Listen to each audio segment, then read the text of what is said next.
Folks, we're here at CPAC sitting down with Emily Berning. She's president of Let Them Live. And Emily, it's a real pleasure having you on Crossroads. Yeah, thank you for having me.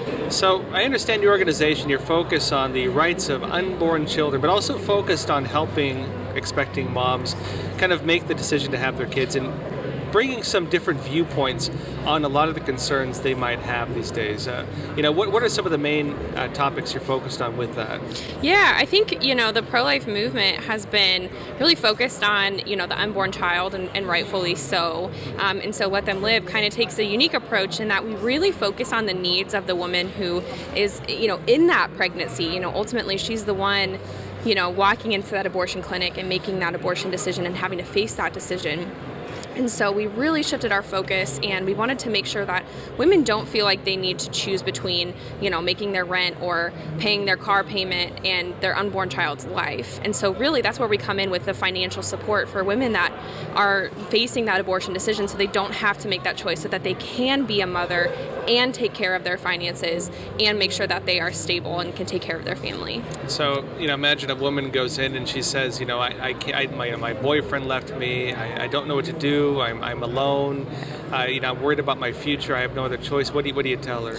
This is sadly, this is such a common thing that happens. So many women are abandoned by their boyfriends or their husbands, and nobody around them is able to help them, and they just feel completely alone. We have an entire staff of pregnancy counselors that are dedicated to 24/7 support of our moms, so that women in these situations know that they are not alone, even though everybody in their life has abandoned them. And we become family. I mean, with our moms, it's like we're this big giant Let Them Live family, and they're like our sisters, and we love them like that. We just had a baby that was born actually in Daytona, so just a little bit from here, and she's like a sister to us. She's someone that we love very much, and we just remind them that they are not in this alone. We are here for them, and there's an entire movement that is supporting them through this all.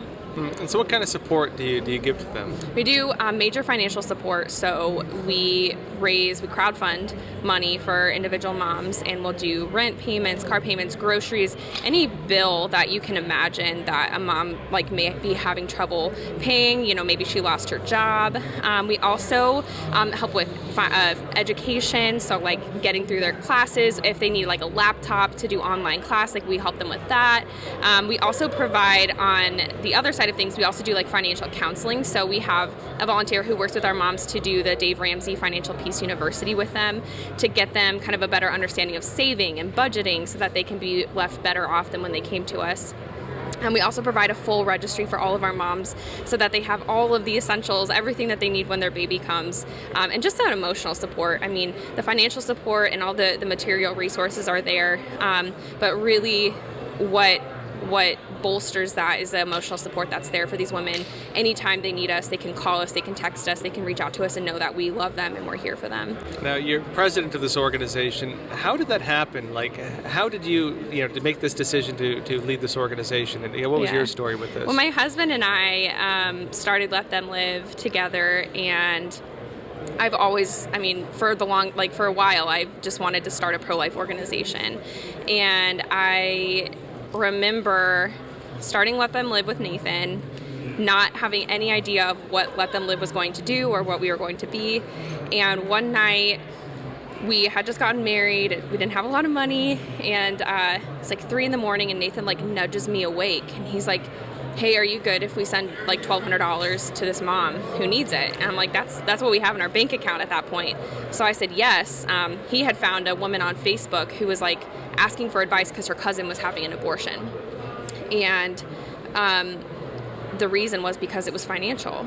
And so we immediately thought, we could cancel this abortion. And then we started digging into that. We're like, oh my gosh, there's probably other women out there that are struggling financially and they're having abortions. And we found that 73% of women have abortions because of financial reason, which is a huge chunk.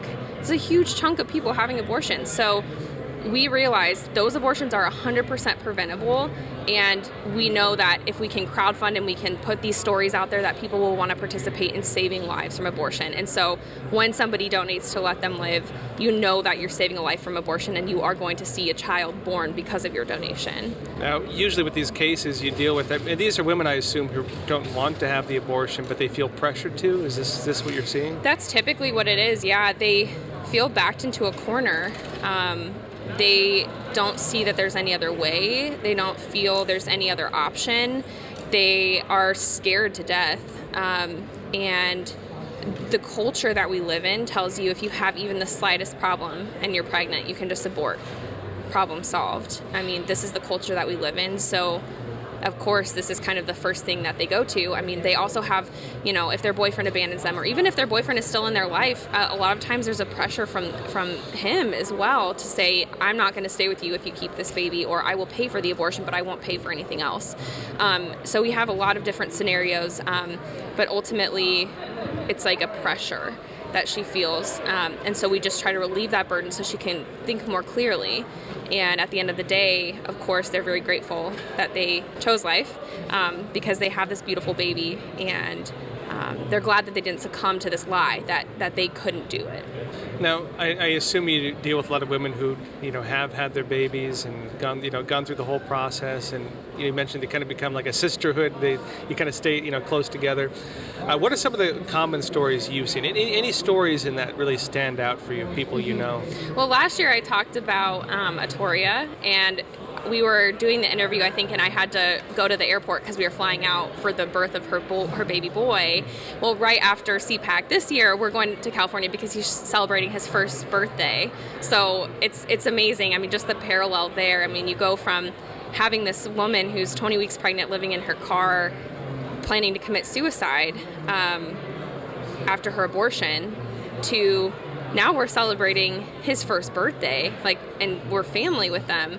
Like I just talked about one of our other moms, her name is Diamond. She just gave birth, and she was on FaceTime 30 minutes after she gave birth with her pregnancy counselor, Lexi, just talking for hours about the birth and just sharing with her deeply everything that she went through, and it's just so beautiful to have these women that confide in us, because they're coming to us at a very vulnerable time, and we are getting very personal with them, and so it's hard not to get to know them on a very deep level. And I'll just say, too, we do have a documentary that is premiering at CPAC. So on Saturday night at 6:30 p.m., we have our documentary that's coming out. And this actually includes interviews from some of our moms, some of our donors, some of our staff and our team. But this is the perfect way to listen to their stories directly from their mouth about what they went through and how Let Them Live came in and helped them. So that documentary it's going to be really amazing, and it's a great thing because we're going to continually film moms as they want to tell their story. So this is kind of like an ever-growing documentary that we're creating, but we do have our initial premiere on Saturday. So excited to. I haven't seen it yet, so I'm excited too. Now, this woman you mentioned who was going to have an abortion and then commit suicide, who was living in her car.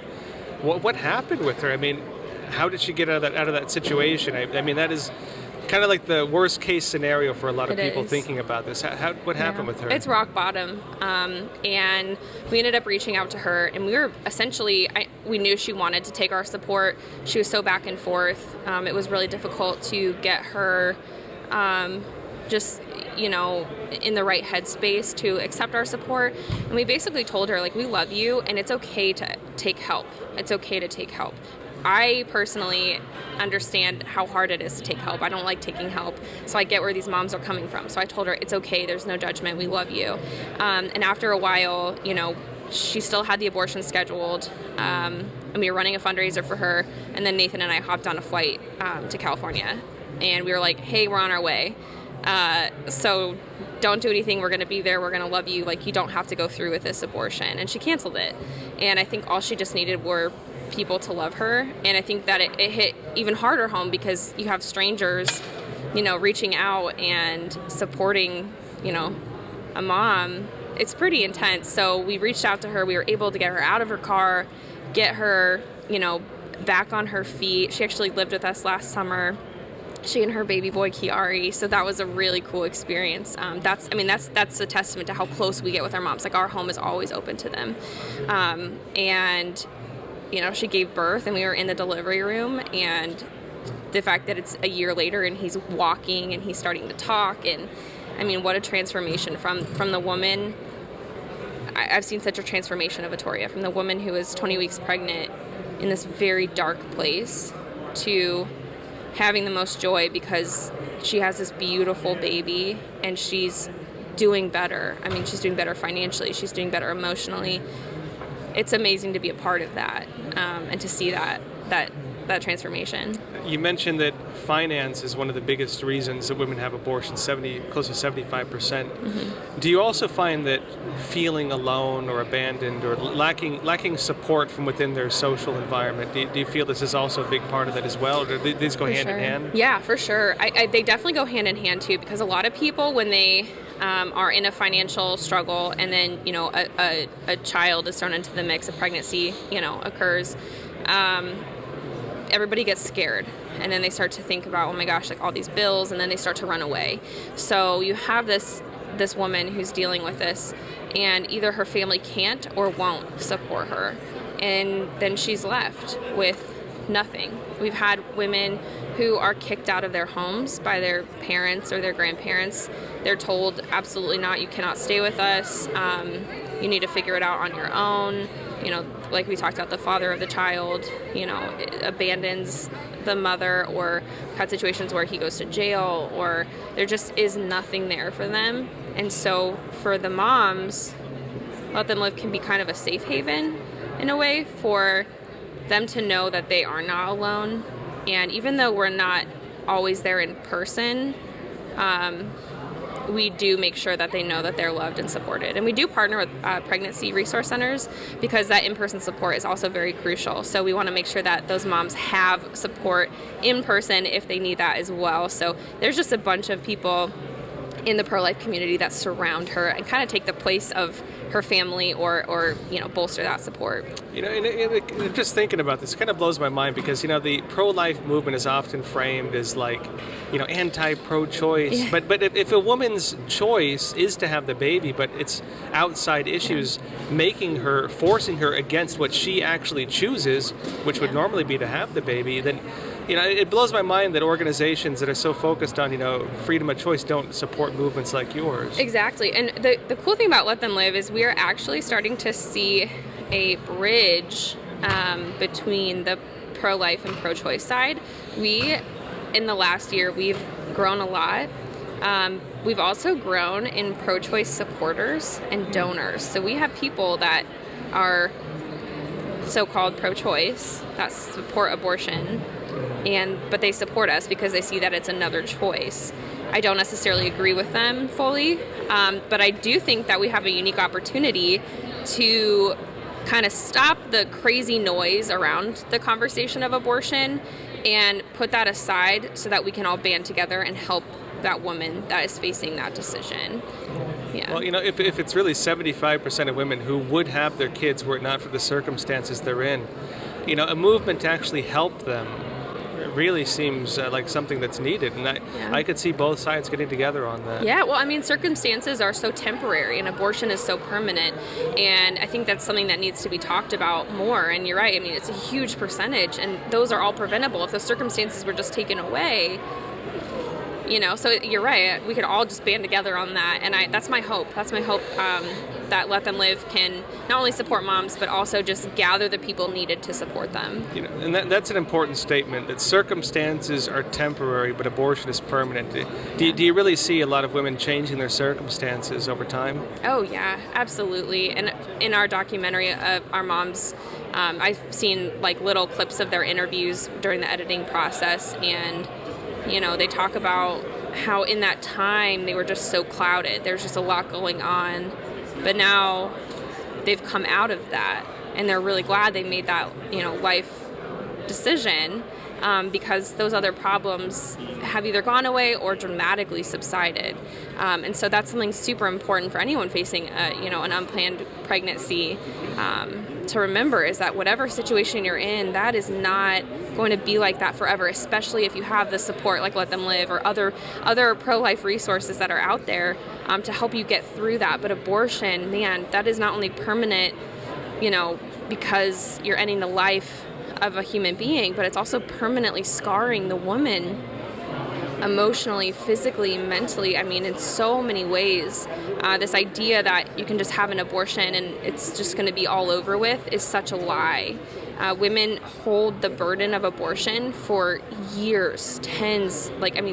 I have a lady who had an abortion. I know her, and she was 25 years after her abortion, and she still carried the weight of that. And that's really sad.